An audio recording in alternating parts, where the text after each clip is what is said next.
जय श्री कृष्णा, राधे राधे। आज हम अगहन मास के अलूने रविवार की व्रत कथाएं सुनेंगे। अगर आप अगहन मास के अलूने रविवार का व्रत करते हैं तो आपको व्रत के साथ में सूर्य नारायण भगवान को अर्घ्य देना चाहिए और व्रत कथा को सुनना चाहिए। इससे रविवार के व्रत का संपूर्ण फल प्राप्त होता है। आइए पहली कहानी सुनते हैं। एक बार बहुत छोटा सा गांव था। उस गांव में एक राजा के 2 बेटियां थी। दोनों ही जुड़वा पैदा हुई थी, लेकिन दोनों के स्वभाव में दिन रात का अंतर था। बड़ी बेटी बड़ी ही सुशील, नम्र, दयालु स्वभाव की थी, साथ ही धार्मिक प्रवृत्ति की थी, जबकि छोटी बेटी झगड़ालू, कुटीर, ईर्ष्यालु स्वभाव की थी। बड़ी बेटी का नाम भास्कर तो छोटी बेटी का नाम सुंदरी था। बड़ी बेटी भास्कर सूर्य नारायण भगवान की परम भक्त थी। वह हर रविवार का व्रत करती थी और सूर्य नारायण भगवान की पूजा उपासना करती थी और अलूना भोजन करती थी। समय गुजरने लगा। राजा ने दोनों की शिक्षा दीक्षा एक जैसी करी, एक जैसा उनका लालन पालन किया।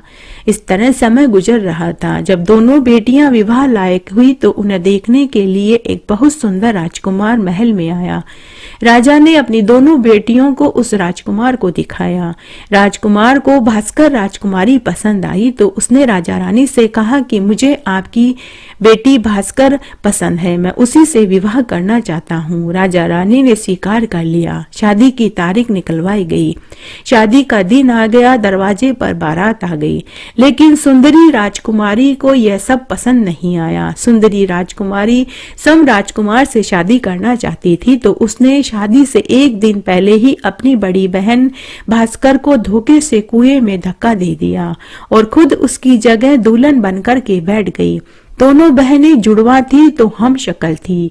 उन्हें केवल उनके माता पिता ही पहचान सकते थे, और वह भी जब दोनों बेटियां बोलती थी, क्योंकि उनकी आवाज ही उनकी पहचान थी। लेकिन सुंदरी राजकुमारी ने बड़ी ही चालाकी से अपनी बहन भास्कर की आवाज की नकल भी कर ली, तो माता पिता उसे पहचान नहीं पाए। जब वरमाला हुई तो सुंदरी राजकुमारी लंबा घूंघट निकाल कर के आ गई और वरमाला संपन्न हो गई। फेरों का समय आया तो वह फेरों में भी लंबा घूंघट निकाल कर के बैठ गई। लेकिन राजकुमार को कुछ संदेह हुआ। उसने भास्कर राजकुमारी से कहा कि हे प्रिय, तुमने इतना लंबा घूंघट क्यों ले रखा है? तो भास्कर राजकुमारी की जगह बैठी उसकी छोटी बहन सुंदरी कुछ नहीं बोली, केवल शर्माकर सिकुड़ कर बैठ गई। वह हाव भाव भी बिल्कुल भास्कर राजकुमारी की तरह ही कर रही थी। जब विदा का समय आया तो माता पिता परिवार वालों ने देखा कि उनकी सुंदरी राजकुमारी कहीं दिखाई नहीं दे रही। पूरा विवाह का कार्यक्रम संपन्न हो गया, वरमाला संपन्न हो गई, फेरे संपन्न हो गए, लेकिन सुंदरी राजकुमारी कहीं दिखाई ही नहीं दे रही थी। तब राजा रानी ने नौकरों से कहकर सुंदरी राजकुमारी को महल में ढूंढवाया, लेकिन सुंदरी राजकुमारी कहीं नहीं मिली। सुंदरी राजकुमारी तो स्वयं दुल्हन बनकर के अपनी बहन की जगह बैठी थी और उसने अपनी बड़ी बहन भास्कर को कुएं में धक्का दे दिया था। अब सुंदरी राजकुमारी महल में मिलती भी तो कैसे? तब राजा रानी ने बारातियों से और रिश्तेदारों से अपनी इज्जत को ढकने के लिए कहा कि हो सकता है कि हमारी छोटी बेटी सुंदरी कहीं शिकार पर चली गई है, उसे शिकार का बहुत शौक है। इस तरह उन्होंने अपनी इज्जत को ढका। बेटी के विदा का समय आ गया। राजा रानी ने बेटी को खूब धन दौलत देकर विदा कर दिया। राजकुमार नई दुल्हन को लेकर महल में आया। सभी ने उनका खूब आव भगत किया, लेकिन राजकुमार का मन कुछ उखड़ा उखड़ा सा था। राजकुमार को कुछ संदेह हो रहा था। उसने सुहाग रात भी नहीं मनाई। उसे लगा कि जिसको उसने पसंद किया था यह वह नहीं है। दूसरे दिन राजकुमार सुबह जल्दी उठा और शिकार खेलने के लिए चला गया। राजकुमार सूर्य भगवान की प्रेरणा से उसी जंगल में उसी कुएं के पास पहुंच गया जिस कुएं में सुंदरी राजकुमारी ने अपनी बड़ी बहन भास्कर को धक्का दिया था। भास्कर राजकुमारी पूरी रात सूर्य नारायण भगवान की स्तुति करती रही। सूर्य भगवान की प्रेरणा से उसके प्राणों की रक्षा हो गई। तभी सूर्य नारायण की प्रेरणा से राजकुमार को पानी की प्यास लगी तो वह उसी कुएं के पास आया। तभी कुएं में से आवाज आई, बचाओ बचाओ। राजकुमार ने कुएं में झांककर देखा तो उसे उसमें एक युवती नजर आई। राजा ने रस्सी फेंक कर युवती को बचा लिया। जब वह युवती बाहर आई तभी राजकुमार ने पहचान लिया कि यह तो वही भास्कर राजकुमारी है जिससे मैं शादी करना चाहता था। तब राजा ने राजकुमारी से पूछा कि हे प्रिय, तुम यहाँ कुएं में कैसे गिरी और फिर जिससे मेरी शादी हुई वह कौन थी? तब भास्कर राजकुमारी ने राजकुमार को पूरी सच्चाई बताई। राजकुमार को सच्चाई पता चलते ही उसने राजकुमारी से गंधर्व विवाह कर लिया और दूसरे महल में रहने लगा। अब वह कई कई दिनों तक सुंदरी राजकुमारी के महल में जाता ही नहीं था। तब एक दिन सुंदरी राजकुमारी ने दास दासियों से पता करवाया कि राजकुमार आजकल कहाँ रहते हैं। तब दास दासियों ने सुंदरी राजकुमारी को बताया कि राजकुमार तो दूसरी रानी के साथ दूसरे महल में रहते हैं। तब सुंदरी राजकुमारी ने दास दासियों को भेजकर संदेश भिजवाया कि जाओ राजकुमार से कहो कि मैं बीमार हूँ। तब दास दासियों ने जाकर राजकुमार को खबर दी। तब राजकुमार भास्कर राजकुमारी को उसके माता पिता के पास लेकर के गए और पूरी सच्चाई बताई। तब भास्कर राजकुमारी और उसके माता पिता और राजकुमार महल में आए। जब सुंदरी राजकुमारी ने अपने माता पिता और बड़ी बहन को देखा तो उसे बड़ा पछतावा हुआ, उसे अपनी गलती का एहसास हुआ। तब सुंदरी राजकुमारी ने अपनी बहन और माता पिता से अपनी गलती की क्षमा मांगी। तब राजा रानी अपनी सुंदरी राजकुमारी को लेकर महल में आ गए और राजकुमार भास्कर राजकुमारी के साथ प्रेम से महल में रहने लगे। भगवान सूर्य देव की कृपा से भास्कर राजकुमारी की जान बच गई और उसे पति सुख मिला। हे सूर्य नारायण भगवान, जैसा सुख आपने भास्कर राजकुमारी को दिया वैसा सबको देना। कहानी कहने वाले को, सुनने वाले को और हुक्कारा देने वाले को। इस कथा को सुनने का फल सबको मिले। कहानी कहने वाले को, सुनने वाले को और हुक्कारा भरने वाले को। आइए अब हम रविवार की एक पौराणिक कहानी सुनते हैं। एक बार बहुत छोटा सा गांव था। उस गांव में एक बुढ़िया माई अपने बेटा, बहू और बेटी के साथ रहती थी।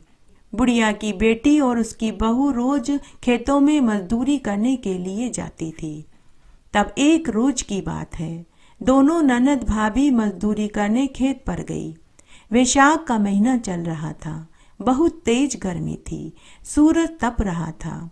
खेतों में काम करते करते ही भाभी ने सूरज भगवान से हाथ जोड़कर विनती करी कि हे सूरज भगवान, अगर आपकी तपिश कम हो जाए और आप बादली कर दो तो गर्मी कम हो जाएगी, तो मैं अपनी ननद का ब्याह आपके साथ करा दूंगी। उस दिन वैशाखी रविवार का दिन था। भाभी बार बार सूरज भगवान से विनती कर रही थी। तब सूरज भगवान ने सोचा कि बादली कर देता हूँ और देखता हूँ कि यह अपनी ननद का ब्याह मेरे साथ कैसे कराती है। इस तरह पूरे वैशाख मास में खेतों पर मजदूरी करते समय भाभी सूरज भगवान से यही विनती करती और सूरज भगवान उसकी मुराद को पूरी करने लगे। जब गेहूं की फसल पूरी कट गई और जब ननद भाभी शाम को घर जाने लगी तो भाभी तो अपना वचन भूल गई, लेकिन सूरज भगवान नहीं भूले।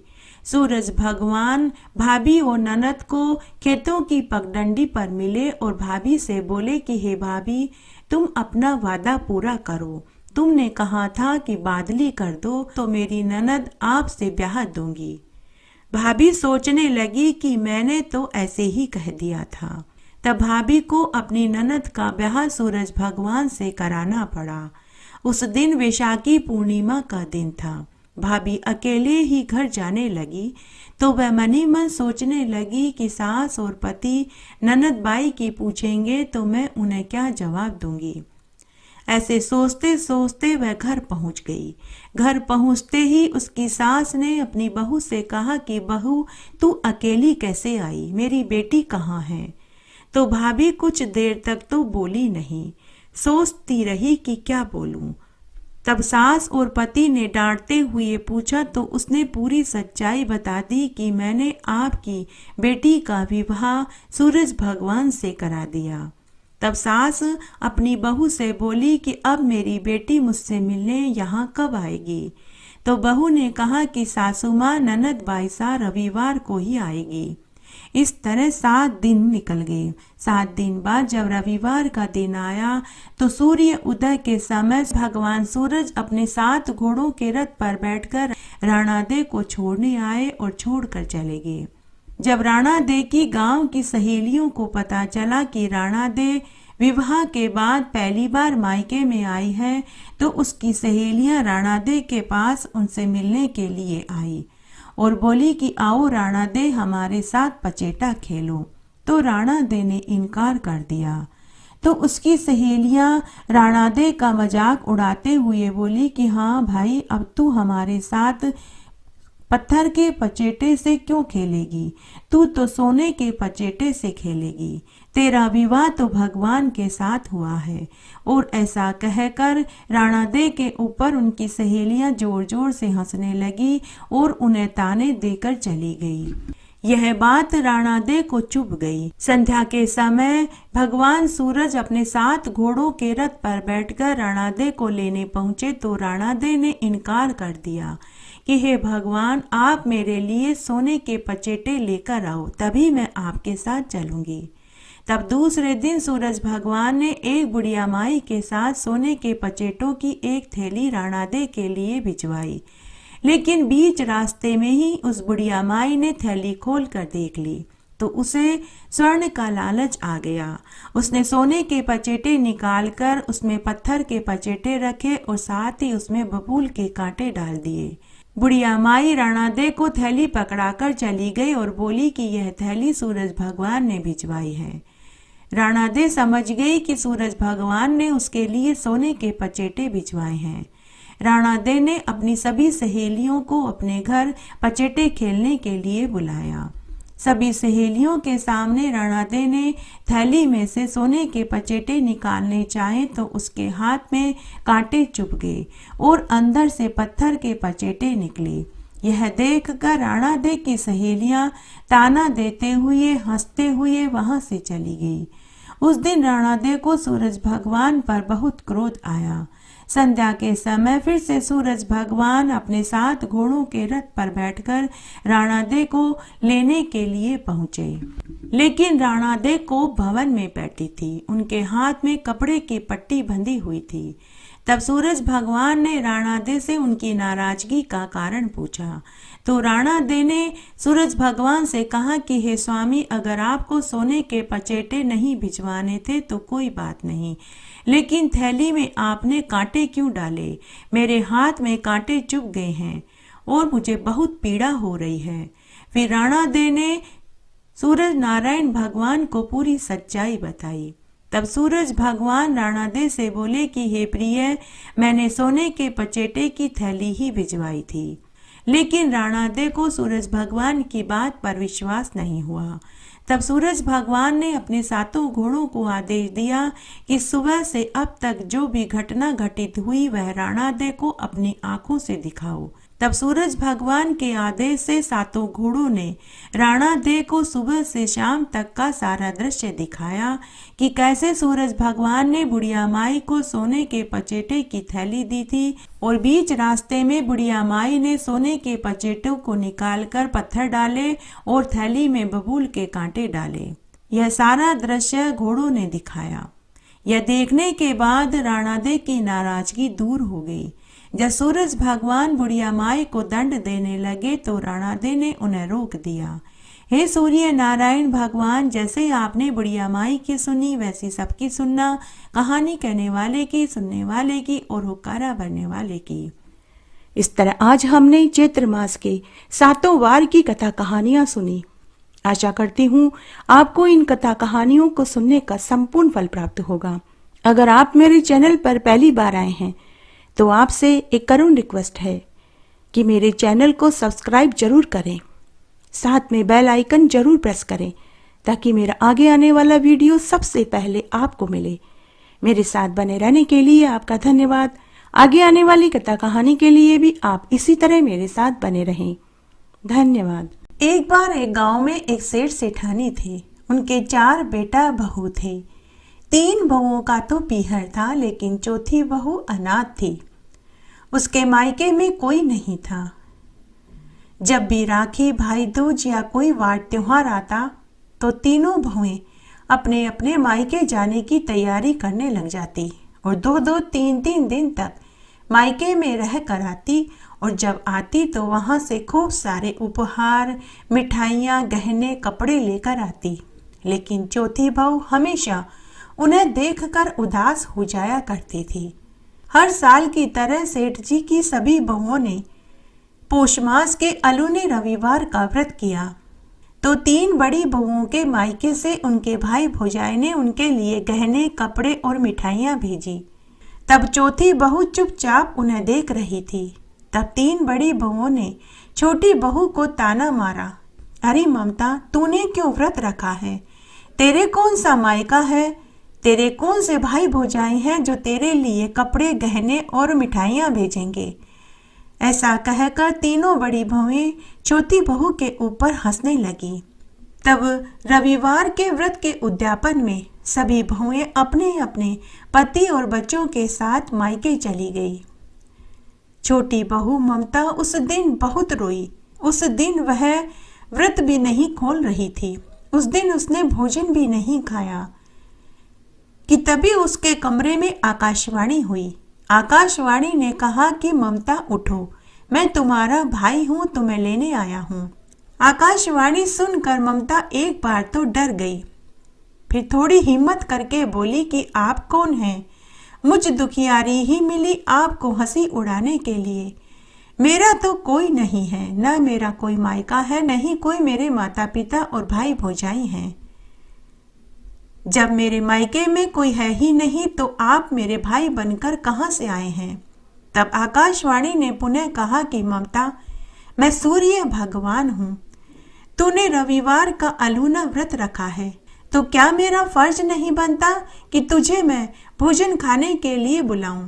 तब ममता बोली कि मेरे घर में तो कोई यकीन ही नहीं करेगा। एक तो मेरा कोई भाई, कोई मायका नहीं, दूसरे कोई भगवान भी भाई बनकर आते हैं। तब सूर्य भगवान ने कहा कि बहन, मैं इंसान का रूप धर कर तेरे दरवाजे पर खड़ा हूँ, तू दरवाजा खोल कर तो देख। उसी समय ममता भागी भागी दरवाजा खोलने पहुंची तो सच में वहां एक बड़ा ही सुंदर सभ्य पुरुष खड़ा था। तब उस पुरुष ने कहा कि ममता, मैं ही तुम्हारा भाई हूँ। ममता ने अपने सास, ससुर और पति से कहा कि मेरा भाई मुझे आज रविवार के व्रत का भोजन खिलाने के लिए मुझे लेने आया है।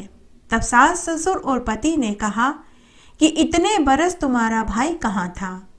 तब सूर्य भगवान रूप में उस सभ्य पुरुष ने उनसे कहा कि मैं परदेश कमाने गया हुआ था, मैं कल ही लौटा हूँ। सास ससुर ने ममता और उसके पति को उसके भाई के साथ भोजन खाने के लिए भेज दिया। ममता अपने पति के साथ अपने मुंह बोले भाई के घर भोजन खाने आ गई। वहां उसका खूब आदर सत्कार हुआ। भोजन खाने के बाद उन्होंने उन्हें बहुत सारे कीमती उपहार, गहने, कपड़े दिए। ममता खूब सारा धन दौलत लेकर ससुराल आ गई। तब सभी जिठानियों की आंखें खुली की खुली रह गई। अब ममता को कोई ताना नहीं देता था। आज ममता भी अपना अमर पीहर वासा का सुख पाकर बहुत खुश थी। जय हो श्री सूर्य नारायण भगवान की जय। आइए अब हम सूर्य नारायण भगवान की तीसरी कहानी सुनते हैं। एक बार एक गांव में एक ब्राह्मण अपनी पत्नी के साथ रहता था। ब्राह्मण सूर्य नारायण भगवान का परम भक्त था। वह नित्य सुबह जल्दी उठकर नहाता धोता। वह सूर्य नारायण भगवान की कथा कहानियों को कहता और सुनता और सूर्य नारायण भगवान को अर्घ्य देता। ब्राह्मण घर में पूजा पाठ करता तो ब्राह्मणी अपने पति को ताने देती कि कमाते क्यों नहीं? क्या रोज रोज सुबह उठते ही पूजा पाठ करने लग जाते हो? कमाई धंधा करोगे तो घर में 2 पैसे आएंगे। ब्राह्मण रोज रोज पत्नी के तानों से परेशान हो गया तो तंग आकर वह गांव के पनघट पर जाकर पूजा पाठ करने लगा। तो सभी पनिहारी ने ब्राह्मण से कहने लगी कि हे ब्राह्मण, अरे ब्राह्मण, यहाँ तू रोज पनघट पर आकर पूजा पाठ करने लग जाता है। गांव की बहू बेटियां यहाँ रोज पानी भरने आती हैं। तू कहीं और जाकर अपना पूजा पाठ का काम कर। अब ब्राह्मण वहां से भी गांव की चौपाल पर जाकर पूजा पाठ करने लगा तो गांव के छोटे छोटे बच्चे ब्राह्मण को परेशान करने लगे। ब्राह्मण दुखी होकर वन में उजाड़ जगह जाकर पूजा पाठ करने लगा। वहां एक सूखा पीपल का पेड़ था। पास ही सूखी तलाई थी। अब ब्राह्मण रोज उसी उजाड़ जगह पर नहा धोकर जाता, पूजा पाठ करता, फिर सूर्यदेव भगवान को अर्घ्य देता। अर्घ्य देते समय थोड़ा पानी सूखे पीपल के पेड़ में जाने लगा तो थोड़ा पानी तलाई में जाने लगा। कुछ ही दिनों में सूखा पीपल का पेड़ हरा भरा हो गया और तलाई भी साफ स्वच्छ जल से लबालब भर गई। तब एक दिन पीपल के पेड़ की ओट से सूर्यदेव भगवान ने ब्राह्मण से कहा कि अरे ब्राह्मण, मैं तेरे ऊपर टूटूंगा, तू मांग, तुझे क्या चाहिए। आवाज सुनकर ब्राह्मण डर गया। वह मनी मन सोचने लगा कि लोग सच कहते हैं कि पीपल के पेड़ में भूत प्रेत का साया होता है। उसने चारों तरफ देखा लेकिन कोई दिखाई नहीं दिया। ब्राह्मण सोचने लगा कि घर बाहर पनघट और चौपाल पर कहीं पर मेरे लिए बैठकर पूजा पाठ करने की जगह नहीं, बस यही उजाड़ जगह बची थी और अब यहाँ पर भी तरह तरह की आवाजें सुनाई दे रही हैं। अब मैं क्या करूं? लेकिन ब्राह्मण डरता डरता उसी स्थान पर आकर पूजा करता रहा और रोज उसे वही आवाज सुनाई देने लगी। ब्राह्मण चिंतित रहने लगा। इस चिंता फिक्र में उसका अन्न जल सब छूट गया। दिन पर दिन वह सूखने लगा। तब एक दिन ब्राह्मणी अपने पति से बोली कि हे स्वामी, मैं रोज आपको अच्छे से अच्छा भोजन खाने को देती हूँ, अच्छे से अच्छे कपड़े पहनने को देती हूँ, लेकिन मैं पिछले दिनों से देख रही हूँ कि आप न तो अच्छे से भोजन खाते हैं और न ही रात में आप पूरी नींद ही सो पाते हैं। पूरी रात आप करवटें बदलते रहते हैं। हे स्वामी, आप दिन पर दिन सूख रहे हैं, आपको किस बात की चिंता है? स्वामी सत्य बताइए, क्योंकि मन की बात कहने से ही दुख हल्का होता है। अगर आप मुझे नहीं बताएंगे तो किसे बताएंगे? तब ब्राह्मण ने अपनी पत्नी को पूरी सच्चाई बता दी।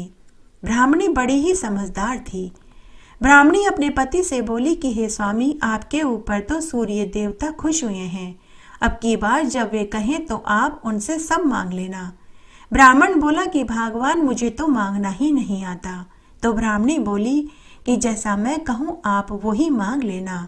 आप कहना कि हे सूर्य देवता, अन्न देवो, धन देवो, लाछ देवो, लक्ष्मी देवो, दूध कड़ावन पूत, सोने के पालने में देवो, सोना के अखार, सोना के बखार, मोतियों का थाल, मोटा रोट देवो, झावर झोला बेटा देवो, लावण आई लक्ष्मी देवो, कुल आई बहू देवो, हाथी घोड़ा ऊंट लाव लश्कर राजपाट देवो, 9 खंडी महल देवो, 84 दिया, 12 बरस की सी मेरी काया देवो, 12 बरस की सी मेरी ब्राह्मणी की काया देवो। तब ब्राह्मण ने अपनी पत्नी को हामी भर दी। दूसरे दिन ब्राह्मण रोज की तरह उजाड़वन में पूजा करके जब उठा, जब सूर्यदेव भगवान को अर्घ्य देकर बैठा तो उसे फिर से वही आवाज सुनाई दी।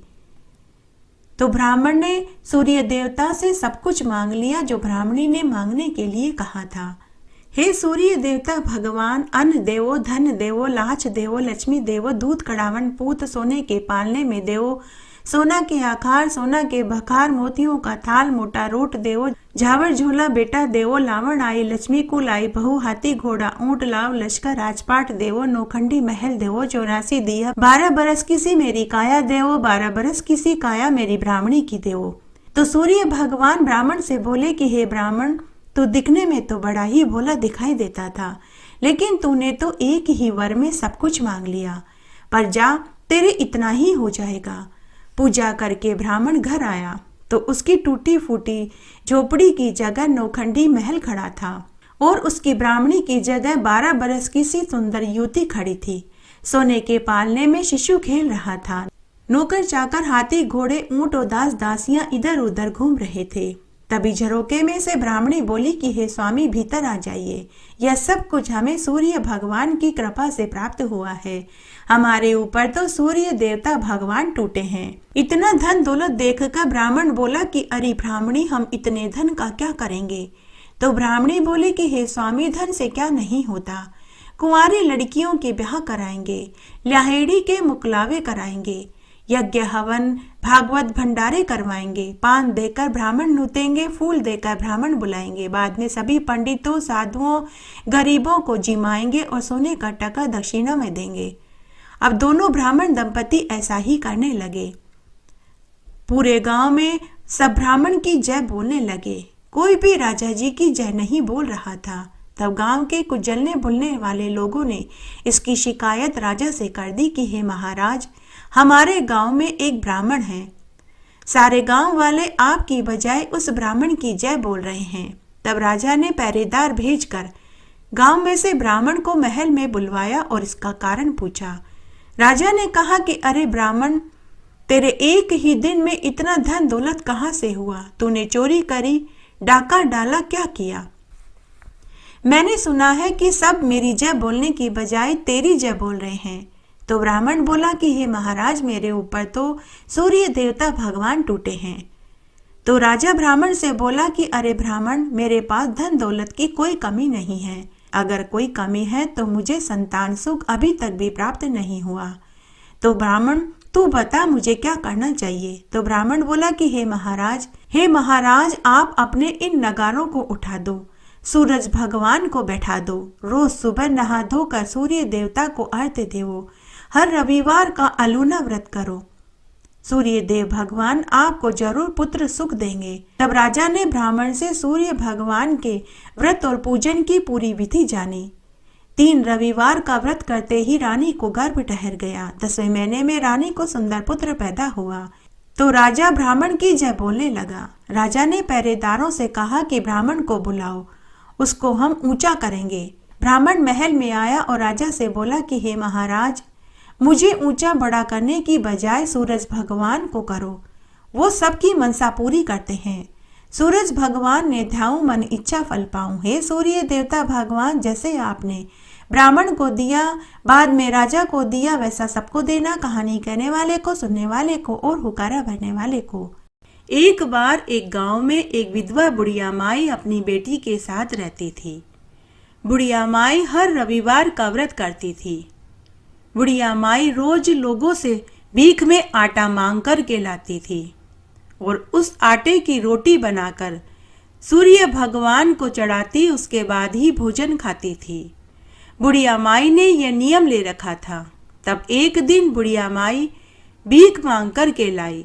पूरे दिन भीख मांगने पर उसे 1 कटोरी ही आटा मिला। उससे बुढ़िया माई ने एक मोटी रोटी बनाई और वह खुद पनघट पर पानी लेने चली गई।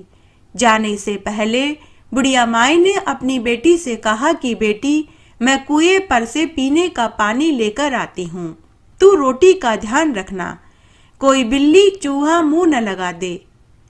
बुढ़िया के जाने के बाद सूर्य भगवान एक साधु का वेश बनाकर उनके यहाँ भिक्षा मांगने आए।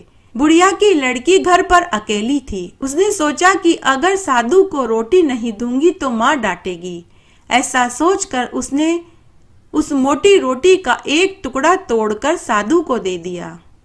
जब बुढ़िया माई पानी लेकर आई और उसने रोटी का टुकड़ा टूटा हुआ देखा तो अपनी बेटी से पूछने लगी कि बता, इस रोटी को किसने झूठा किया? तो बुढ़िया की बेटी बोली कि माँ, तुम्हारे जाने के बाद एक साधु भिक्षा मांगने आया था, मैंने उसे रोटी का टुकड़ा तोड़कर दे दिया। यह सुनकर माँ को बहुत दुख हुआ कि रोटी झूठी हो गई। उसने अभी तक सूर्य भगवान को भोग भी नहीं लगाया। उस रात दोनों माँ बेटी ने भोजन भी नहीं खाया। दोनों माँ बेटी भूखी ही सो गई। उसी रात्रि को बुढ़िया माई मर गई।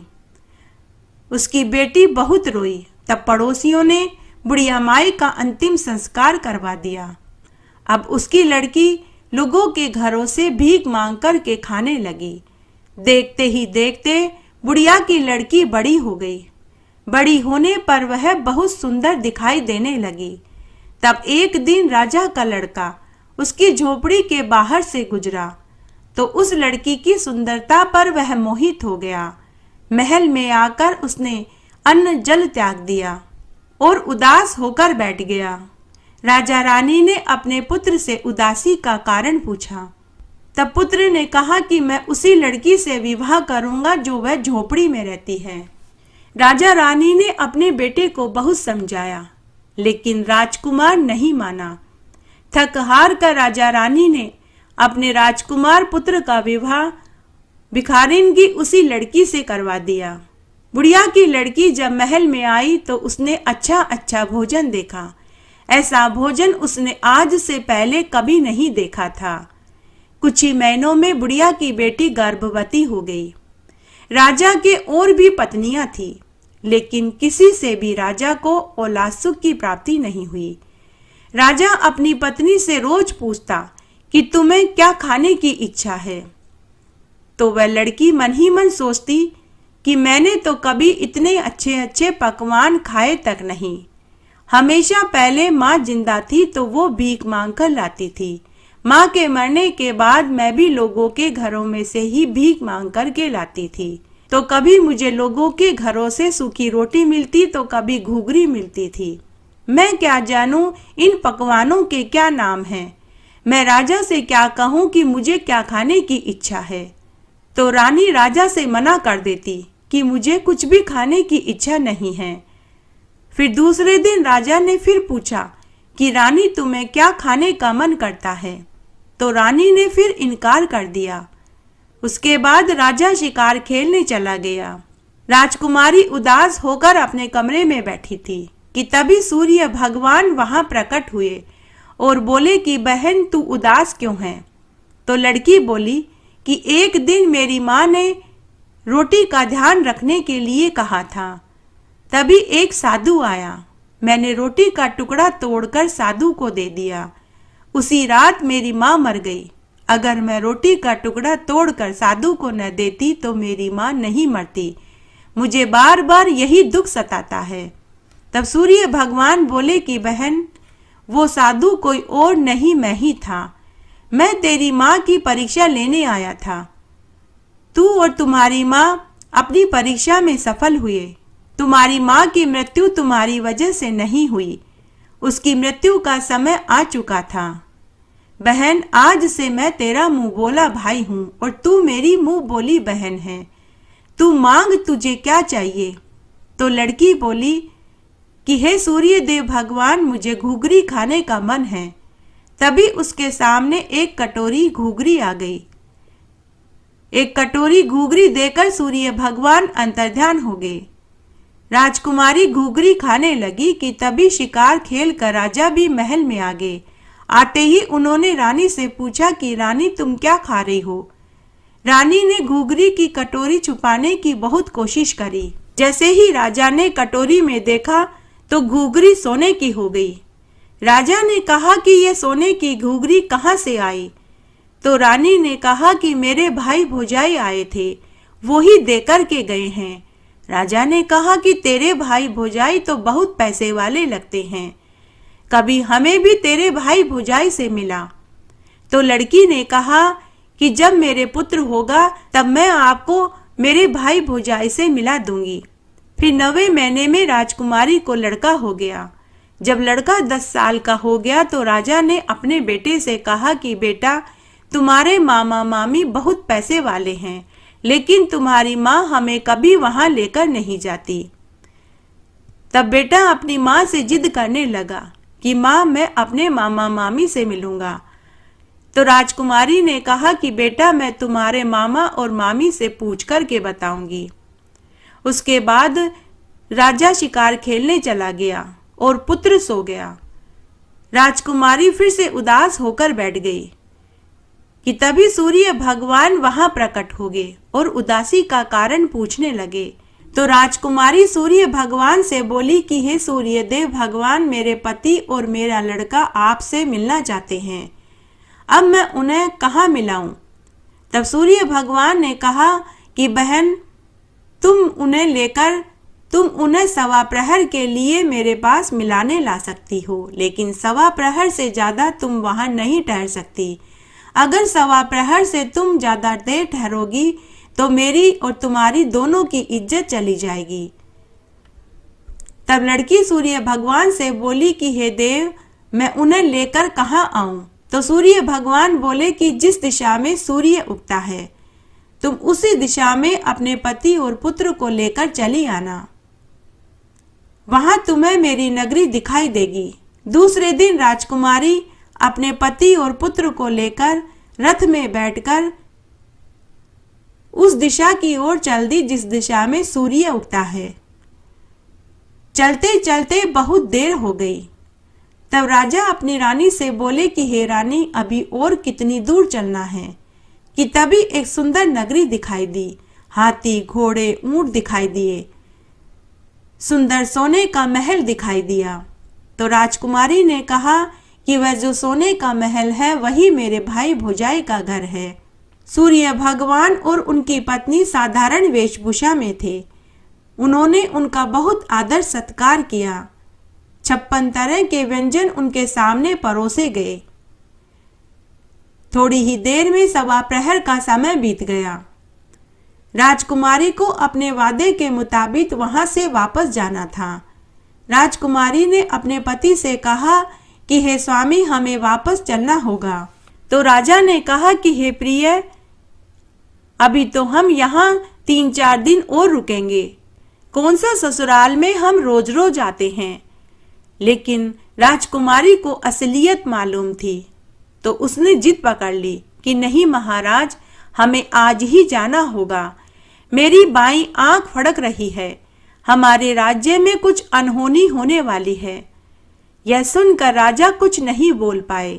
सूर्य भगवान ने उन्हें खूब धन दौलत, ऊंट, हाथी, घोड़ा, रथ देकर विदा कर दिया।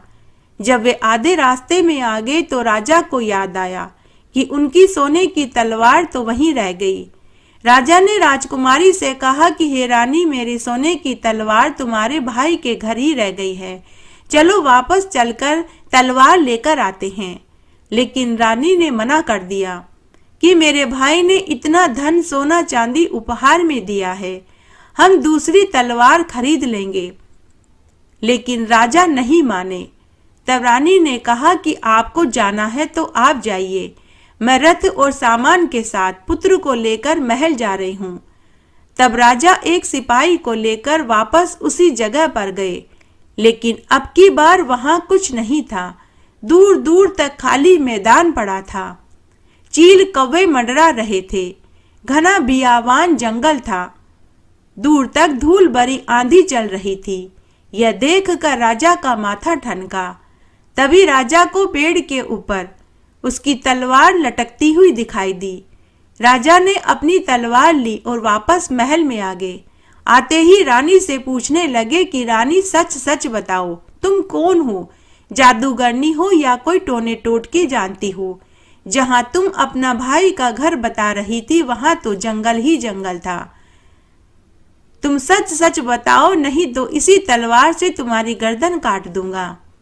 तब राजकुमारी ने अपने पति को पूरी सच्चाई बताई और कहा कि मैं और मेरी माँ हर रविवार को सूर्य भगवान का व्रत करते थे। सूर्य भगवान ही मेरे भाई बनकर आए थे। लेकिन राजा को विश्वास नहीं हुआ।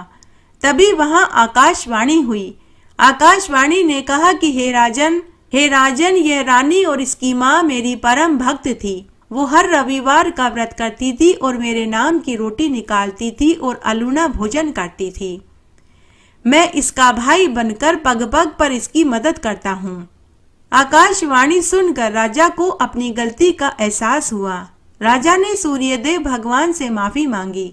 तब सूर्यदेव भगवान बोले कि हे राजा, अगर कोई सूर्य भगवान की रोज रोटी निकालता है और ये नियम लेता है और नियम नहीं तोड़ता, तो मैं उसकी पग पग पर मदद करता हूँ।